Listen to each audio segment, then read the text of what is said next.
और इधर national conference के उपाध्यक्ष उमर अब्दुल्ला ने अफजल गुरु की फांसी की सजा पर एक बयान दिया और इसके बाद से इस मुद्दे पर चर्चा शुरू हो गई है। देखिए इसी से जुड़ी खास रिपोर्ट।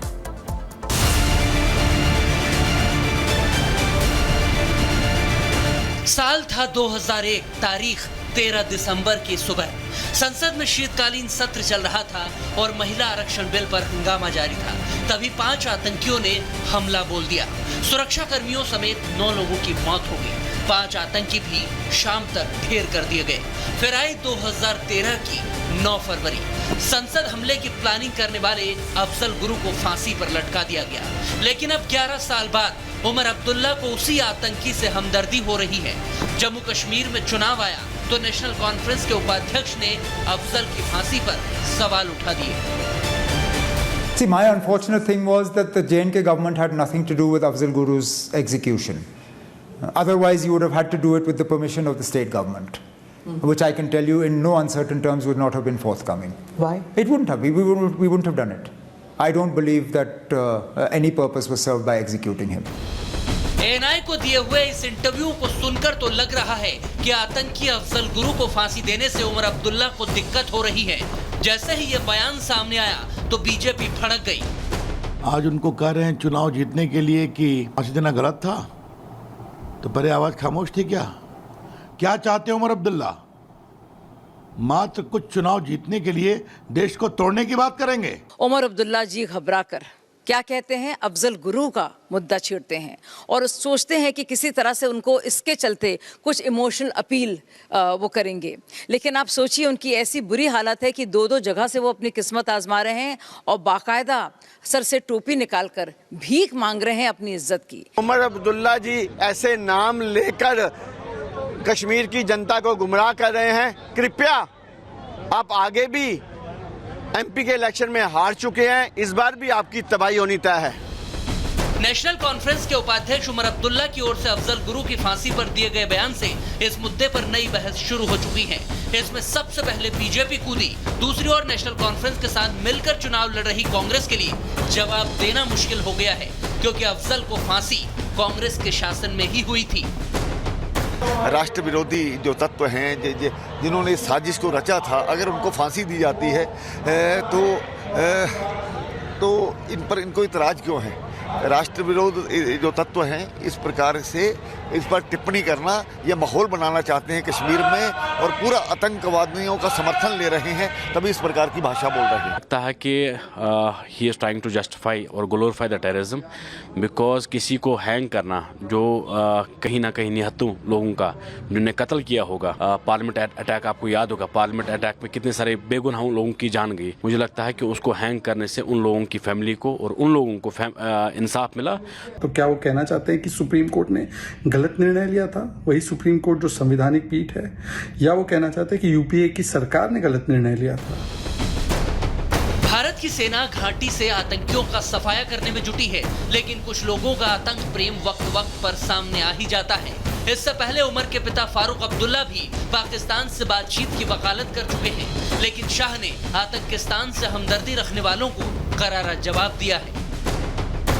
अगर एनसी कांग्रेस आई तो आतंकवाद आएगा और भाजपा आई तो किसी की ताकत नहीं है आतंकवाद को यहां घुसपैठ कराना। जम्मू कश्मीर से आर्टिकल 370 हटा, विकास बढ़ा, आतंकियों के खात्मे का काम चल रहा है। लेकिन पहले दौर की वोटिंग से पहले क्या अब्दुल्ला अब आतंक पर दाव लगाकर चुनाव जीतना चाहते हैं? Bureau report, Republic Bharat.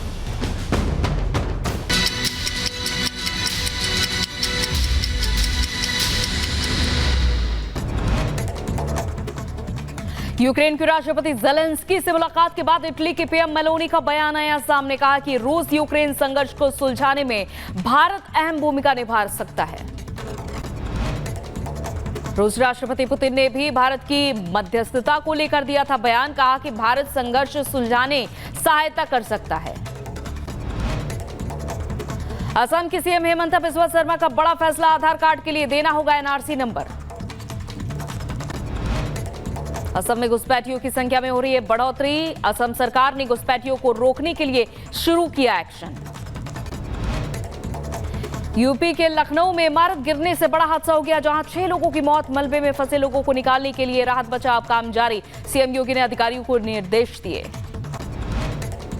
Building गिरने के बाद आसपास की बिल्डिंगों को भी खाली कराया गया है। एसीएस ग्रे और एडीजी लॉ एंड ऑर्डर घटनास्थल पर पहुंचे।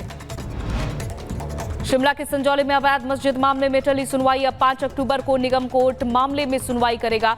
अवैध मस्जिद को लेकर हिंदू संगठनों ने जताई है आपत्ति। संजौली मस्जिद की अगली सुनवाई 5 अक्टूबर को होगी। आज एक बार फिर से हो सकता है विरोध प्रदर्शन। लखीमपुर खीरी में बाघ की दहशत के बाद प्रशासन ने शुरू की साफ सफाई। सड़क किनारे खड़ी बड़ी बड़ी झाड़ियों को साफ करवाने में जुटा प्रशासन। मिर्जापुर में सीआर के हमले ने बचाई दहशत, जहां एक ही रात में 7 लोगों पर हमला हो गया।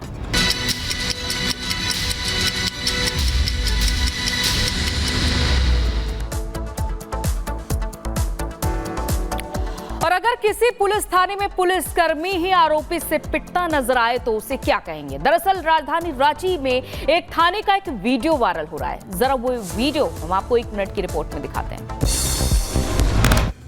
ये है रांची का लालपुर थाना, जहां पुलिस वाले थाने के अंदर पिटते नजर आ रहे हैं। वायरल वीडियो में दिख रहा है कि एक युवक थाने के अंदर on duty ASI Sunil Murmu की पिटाई कर रहा है। इसमें युवक का दूसरा साथी भी उसका साथ दे रहा है। इस दौरान कई लोग थाने में बैठे हैं, लेकिन कोई बचाने नहीं जाता।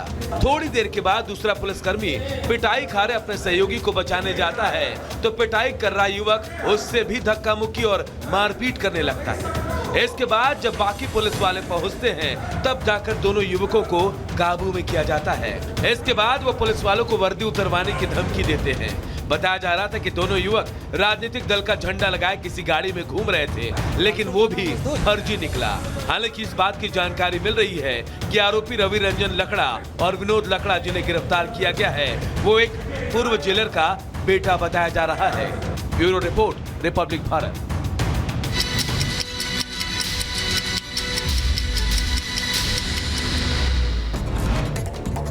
वेस्ट बैंक में एक तुर्की नागरिक की गोली मारकर हत्या। तुर्की राष्ट्रपति एर्दोगान ने हत्या पर दुख जताया।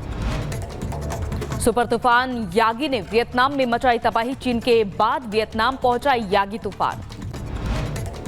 यागी तूफान ने वियतनाम में मचाई तबाही। तूफान आने से करीब 4 लोगों की मौत। दक्षिणी चीन में यागी तूफान ने 3 लोगों की मौत, जहां करीब 95 लोग घायल हो गए। सीरिया के इदलिब में ड्रोन और रॉकेट हमलों में बढ़ोतरी। कमांड पोस्ट पर हुआ हमला। इटली के संस्कृति मंत्री ने इस्तीफा दिया। घोटाले में नाम सामने आने के बाद इस्तीफा दिया। गाजा में फिलिस्तीनियों की मौत का आंकड़ा बढ़ा। मरने वालों की संख्या बढ़कर 40,939 हुई। मॉस्को में सिटी डे के मौके पर संगीत कार्यक्रम का आयोजन। राष्ट्रपति पुतिन भी कार्यक्रम में शामिल हुए। आयरलैंड के डबलिन में ब्रिटिश पीएम कीर स्टारमर ने साइमन हैरिस की मुलाकात हुई, जहां पॉर्मरले हैरिस ने स्टारमर का स्वागत किया। अर्जेंटीना में कोर्डोबा जंगलों में लगी आग, हुई बेकाबू। भयानक तस्वीरें सामने आई। आबादी वाले इलाकों की ओर बढ़ रही आग। कराकास में यामाहा फैक्ट्री में आग की खबर तस्वीरों में नजर आया। काले धुएं का गुबार। आग पर कड़ी मशक्कत के बाद आग पर काबू पाया गया। अर्जेंटीना के कॉर्डोबा में जंगल में भीषण आग लग गई। आसमान में दूर दूर तक दिखा काले धुएं का गुबार। आसपास के इलाकों में भी धुआं फैला। रूस में हुआ हादसा। क्राकोवा ट्रेन डिपो में लगी आग। हादसे में किसी के हताहत होने की खबर नहीं।